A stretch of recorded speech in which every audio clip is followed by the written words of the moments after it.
Day 2 Similipal. আজকে শিমলিপালে the Orchid eco হোটেলের কিছু ইনফরমেশন তোমাদের সাথে প্রোভাইড করব। শিমলিপালে শুধুমাত্র দ্য অর্কিড ইকো হোটেল নেই, এছাড়াও কিন্তু আরো অনেক হোটেল রয়েছে, বাট এটা সব থেকে রিজনেবল প্রাইসের মধ্যে পড়ে। এখানে যেই রুমটাই নাও না কেন সেই রুমটার সাথেই তোমরা ইনক্লুডিং ব্রেকফাস্ট পেয়ে যাচ্ছ। আমরা নিয়েছিলাম ডেল্টা হাউস, যেটা প্রাইস পড়েছিল 8K এর মতো। না, এটা রিজনেবল না। 3,500 টাকা থেকে ইনক্লুডিং ব্রেকফাস্ট আমরা রুম পেয়ে যাচ্ছি। আর এখানে পার্টিকুলার কিন্তু অনেক ধরনের নামের কটেজ রয়েছে, যেমন বাম্বুটি, ডেল্টা হাউস, লিলি হাউস। আমরা নিয়েছিলাম ডেল্টা হাউস, যেটা খুব সুন্দর ছিল।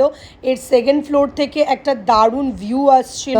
অর্কিড ইকো হোটেলটা তোমাদেরকে এই কারণেই সাজেস্ট করব, তার কারণ হচ্ছে এখানকার কিন্তু রুমটাও একটু রিজনেবল বাকিদের থেকে। প্লাস এই রিসর্টটার মধ্যে গেলে তোমরা একটুও বোর ফিল হবে না। এখানদের স্টাফদের ব্যবহারটা কিন্তু খুবই ভালো। একটা শান্তপ্রিয় জায়গায় গেলে সেই রিসর্টটাও যেন শান্তপ্রিয় হওয়া চাই আমার মত। জাস্ট ভিউটা একবার দেখো সেকেন্ড ফ্লোর থেকে। এই সেকেন্ড ফ্লোরে জাস্ট আড্ডা মারার জন্য আর একজন শোয়ার জন্য বেড আছে। যেহেতু আমরা সকাল সকাল পৌঁছেছিলাম, সেই জন্য ভাবলাম যে চলো আমরা ব্রেকফাস্টটা সেরে নেওয়া যায়। ইকো হোটেল রিসর্টের কিচেনটা জাস্ট মারাত্মক সুন্দর। তার কারণ হচ্ছে ওদের প্রতিটা কর্নারে কিন্তু তোমরা ছবি তোলার জন্য কিছু না কিছু রিজন পেয়েই যাবে। সো এটা হচ্ছে কিচেন। এখানে কমপ্লিমেন্টারি যেহেতু ব্রেকফাস্ট প্রোভাইড করে, সো আমরা ব্রেকফাস্ট নিতে চলে গেছিলাম। একটা ইনফরমেশন প্রোভাইড করে দিই, ওদের ব্রেকফাস্টের টাইম কিন্তু মাত্র 10:30 পর্যন্ত। 10:30টার পর কিন্তু তোমরা কোনো রকম ব্রেকফাস্ট অর্ডারও করতে পারবে না, প্লাস তোমরা এখান থেকে বাফেট নিতেও পারবে না। যেহেতু একটু গ্রাম্য এরিয়া, সো ওখানে যা হয় পুরো গ্রামের পরিবেশের মতন রুলস অ্যান্ড রেগুলেশনস আছে।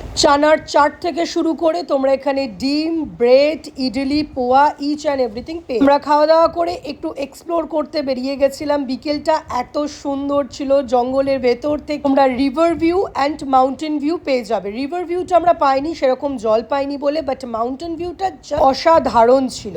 সো পার্ট 3-তে নিয়ে চলে আসবো আরেকটা ইনফরমেশন ভিডিও নিয়ে।